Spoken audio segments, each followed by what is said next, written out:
My name is Isabella, and I never thought I'd be the one keeping everything together.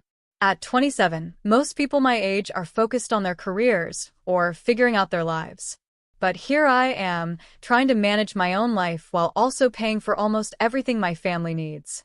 Isabella, honey, pious therapy bill came in today. My mom's voice crackled through the phone last Sunday. It was the same conversation we had been having for months. I know you've already helped so much, but she trailed off. I sighed, pulling up my banking app while holding the phone between my ear and shoulder. How much this time, Mom? How we got here is a simple story, but living it hasn't been easy.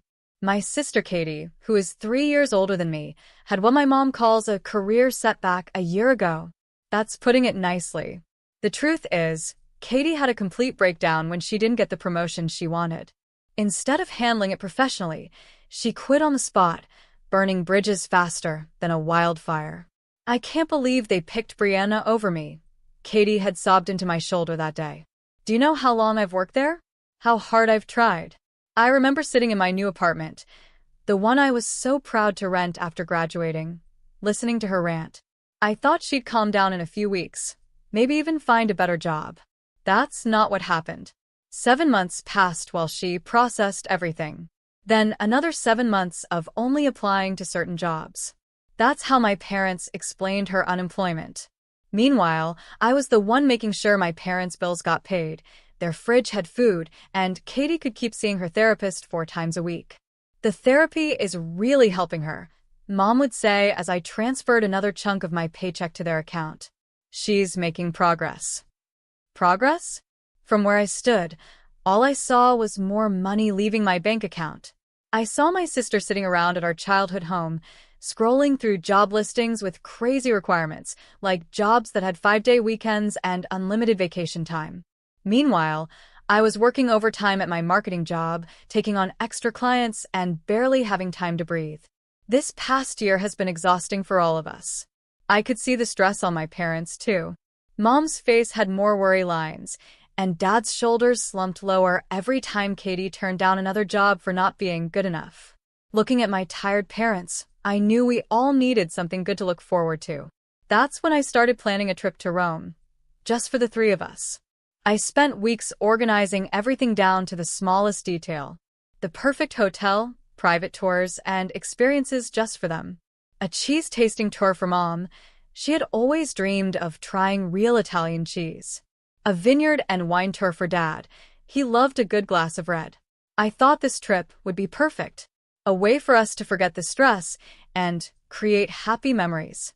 I imagined us walking along the Trastevere, sharing wine at cozy cafes, and finally seeing my parents smile again, without worry on their faces.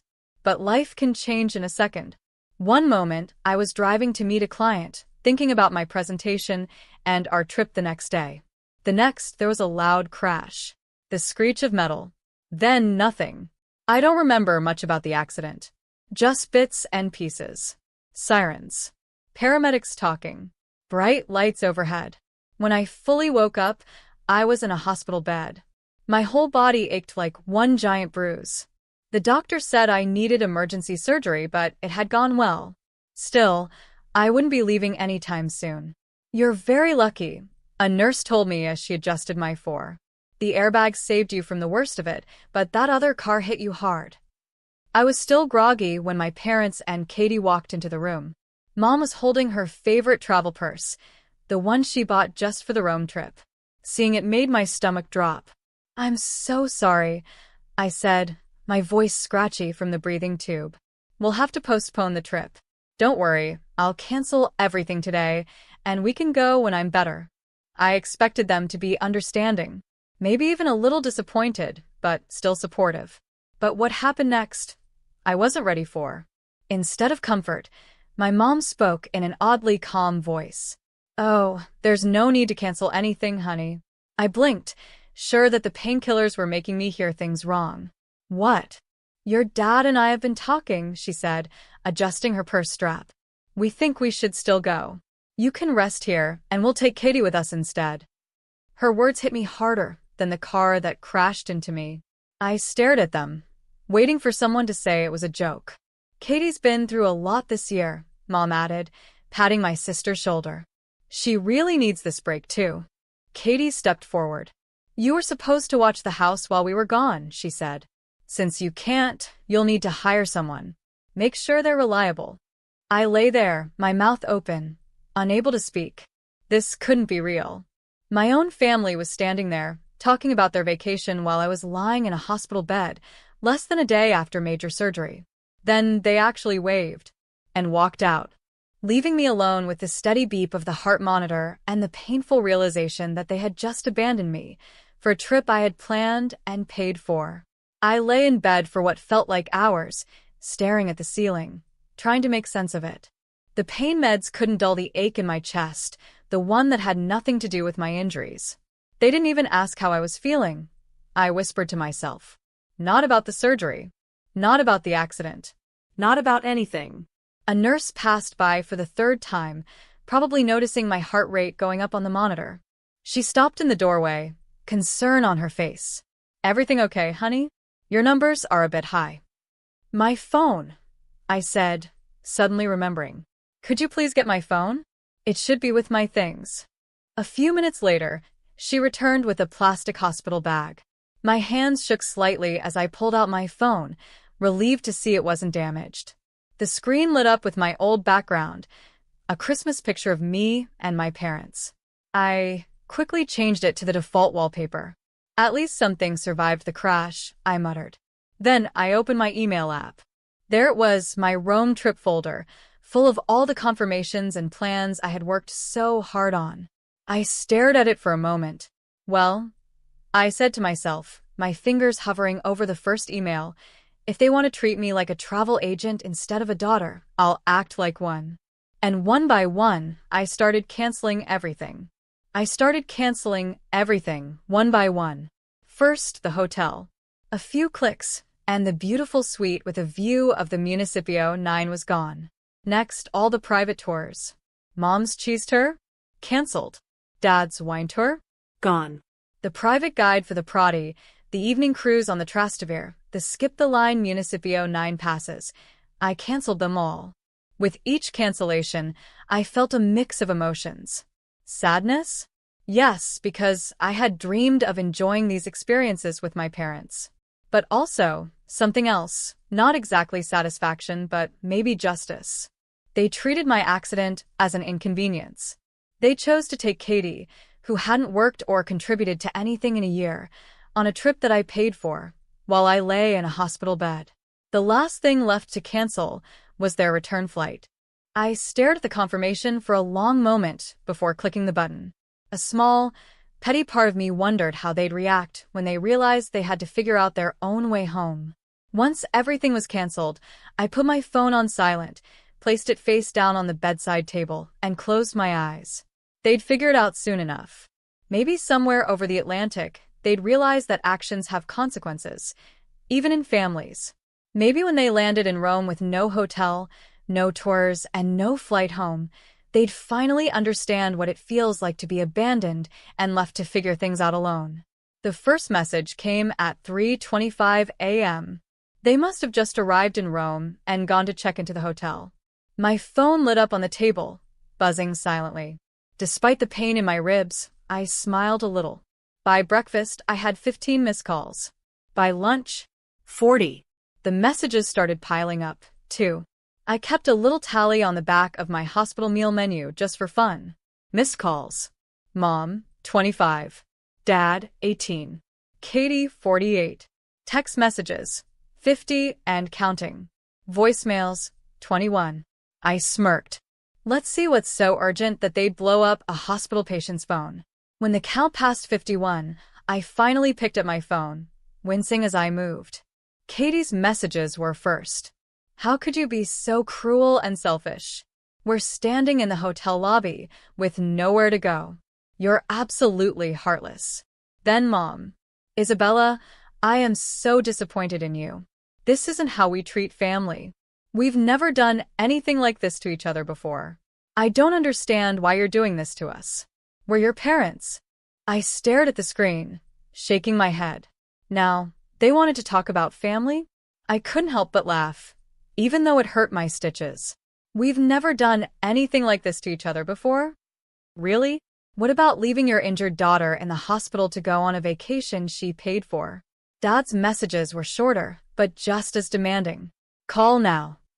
Fix this immediately. Your mother is crying. The phone wouldn't stop buzzing. New messages popped up faster than I could read them. The hotel won't let us check in. Where are our tour reservations? What do you mean you canceled the return flights? Answer your phone right now. I was reading a particularly nasty message from Katie about how I had ruined everything when Dr. Olivier walked in, looking serious. Miss Wilson, your phone has been ringing nonstop for hours. This is a hospital, not a call center. We need a quiet environment for all our patients. I felt my face heat up with embarrassment. I'm sorry, doctor. It's just... Before I knew it, I was explaining everything, the accident, the Rome trip I had planned, how my family reacted, and how I canceled everything. He listened carefully, his expression growing more and more concerned. Then my phone rang again. My mom's name flashed on the screen. Without hesitation, Dr. Olivier picked it up. Hello, this is Dr. Olivier from Memorial Hospital. I need to ask you to stop calling. Your daughter needs rest and is about to have a second surgery. Even from across the room, I could hear Mom's sharp voice through the speaker. I don't care about any operation. Put my daughter on the phone right now. She needs to fix what she did to us. Dr. Olivier face shifted, first shock, then disbelief, then anger. Without another word, he hung up. I'll be keeping this until after your surgery, he said firmly, slipping my phone into his pocket. You need to focus on healing, not dealing with this. For the next few days, everything was a blur of pain meds and sleep. Without my phone, I had no idea what was happening with my family in Rome, but honestly, the silence was healing in its own way. But life has a funny way of surprising you. Knock, knock. On my fourth day after surgery, Corinne from marketing peeked into my room. We brought contraband, she whispered with a grin. She and Nick from accounting sneaked in real coffee from the cafe down the street. The next day, Brittany and James from my team showed up, with magazines and office gossip. The day after that, my cousin Mary, who I hadn't seen in months, came by with homemade soup. We've got a schedule worked out, Brittany said, holding up a color-coded spreadsheet on her tablet. Someone from the office will stop by every day. We can't have our best project manager getting lonely. For the first time in a long time, I felt cared for. I felt tears fill my eyes. You guys didn't have to do this. Oh, please. James waved off my protest. After all the times you've helped us out, this is nothing. Even my boss, Mr. Ryan, had called the hospital himself. Isabella, don't worry about a thing, he said in his usual gruff voice, though it sounded softer than usual. The accident happened during work hours, so our insurance covers you. You'll get a good payout. It should help with your recovery and more. On my fifth day without my phone, Dr. Olivier returned and placed it on my bedside table. I think you're strong enough to handle this now, he said. But I'd understand if you wanted to leave it off a little longer. I picked it up with shaking hands. Over 125 missed calls. Countless texts. Dozens of voicemails. I started reading from the beginning, watching how their messages changed over time. The first ones were pleading. Isabella, you have to understand our side. We're family. We can work this out. Then came the guilt trips. How could you embarrass us like this? We don't deserve this treatment. And finally the anger. You won't believe the dump we're staying in, Katie wrote. There are bed bugs. Dad's sleeping on a cot. We hear gunshots at night. Mom's messages were just as dramatic. We can barely afford food. We're eating from street vendors like homeless people. We haven't gone on a single tour or seen anything properly. Is this what you wanted?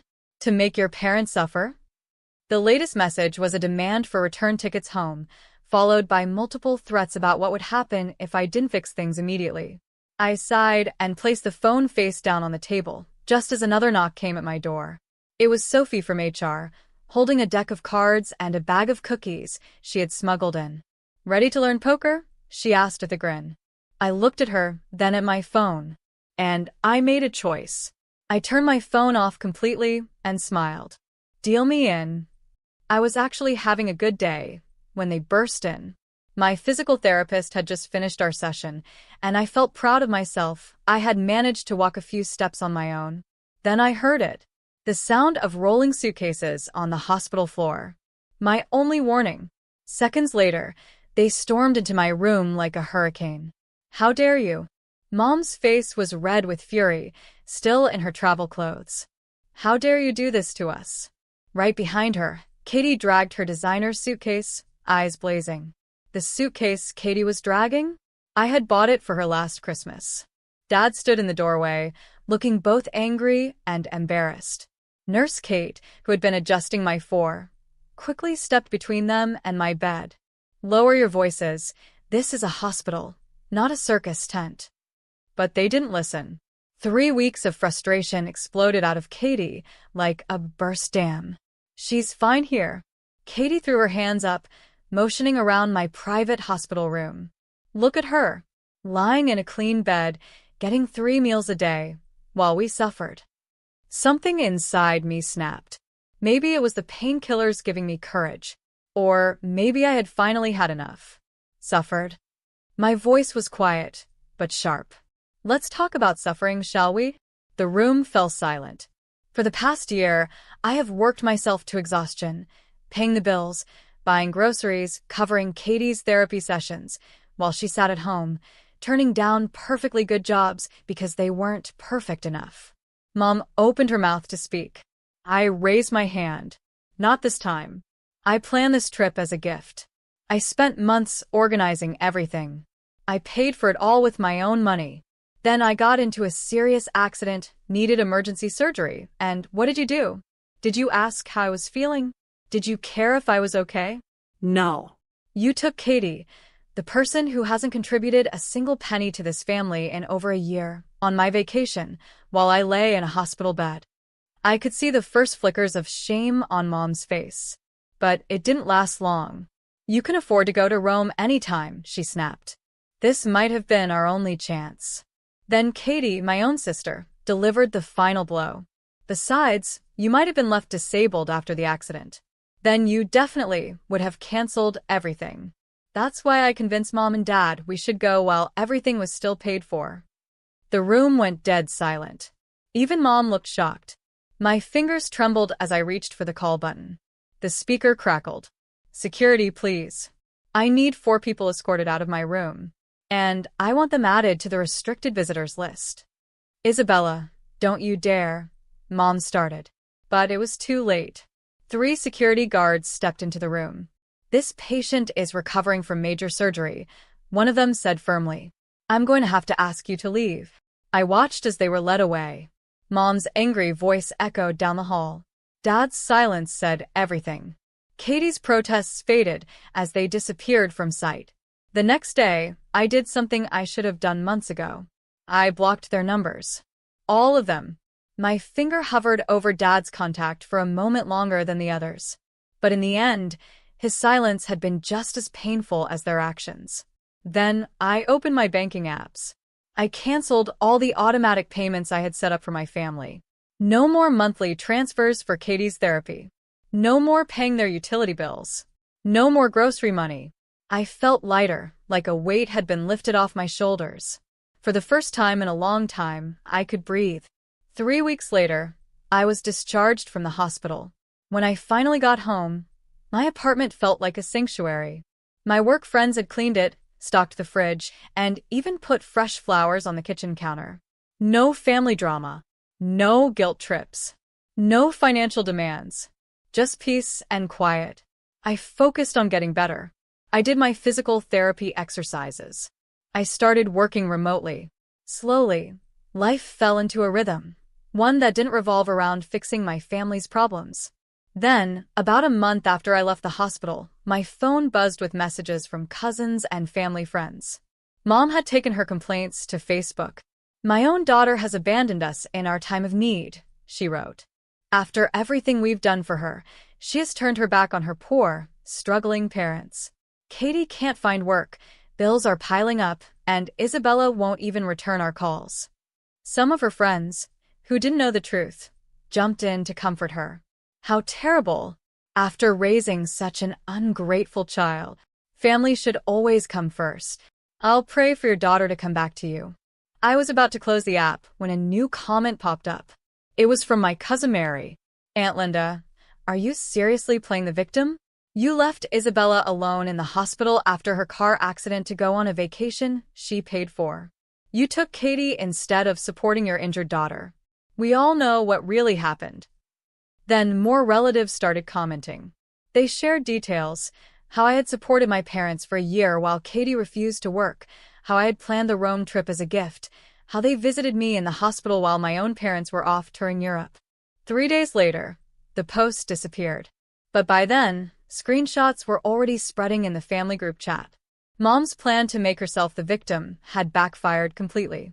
4 months after the accident, I walked into my office without my cane for the first time. My steps were steady. My head was held high. All the physical therapy had paid off. I was finally back to normal, maybe even stronger than before. I expected a quiet first day back. Maybe some small talk by the coffee machine. Instead, I walked in to find my entire team gathered around my desk. A massive cake sat in the middle of the celebration. "Welcome back, Isabella," they all cheered. I walked in, and the cake took my breath away. 3 beautiful tiers of vanilla and chocolate, decorated with fondant flowers. On top, a tiny figurine of a woman standing tall. My eyes filled with tears. "You guys." I started, but I couldn't finish. Karine pulled me into a gentle hug while Nick started cutting the cake. "Oh, and this came for you," Brittany said, handing me an envelope. It was from the insurance company. I opened it right there, surrounded by my work family, and nearly dropped it when I saw the settlement amount. There were more zeros than I had expected. That night, sitting in my apartment with a piece of leftover cake, I opened my laptop and started browsing travel sites. The same luxury hotel in Rome I had booked before popped up in my search results. Without hesitation, I checked availability for 4 months from now. Single room this time, I murmured to myself, smiling as I clicked book now. Next, I booked the tours, the same ones I had planned before, but this time designed for a solo traveler. The cheese tour, the wine tasting, the private Prati guide. I booked them all. This time, every experience would be exactly what I wanted. No compromises. My phone buzzed. Another attempt from my family. A text from Mom, "We miss you." A voicemail from Dad. An email from Katie. Earlier that week, they had even sent expensive flowers to my apartment. I had thrown them straight into the dumpster. The last message was from an unknown number. "Isabella, it's Mom. Please talk to us. We're still family." I deleted it without responding. Turning back to my laptop, I saw the confirmation emails rolling in. Hotel, tours, flights. But this time, seeing them didn't fill me with stress or worry. I wasn't planning for anyone else. I wasn't managing anyone's expectations. I felt nothing but excitement. Moving my laptop aside, I walked to the window and looked out at the city lights. 3 more months. And I'd be walking the streets of Rome, eating at cafes, visiting museums, making memories. My own memories. On my own terms. My phone buzzed again. Another call from an unknown number. Undoubtedly another family member. I didn't even look at it. Instead, I closed my laptop and smiled. I opened my photo gallery and deleted the old family pictures I had been holding on to. It was time for new photos. New memories. New adventures. Sometimes the family you choose, friends, coworkers, and kind strangers who become more than strangers, matters more than the family you're born into. I had learned that the hard way. But standing there planning my solo trip, I knew one thing for sure. I would never forget it.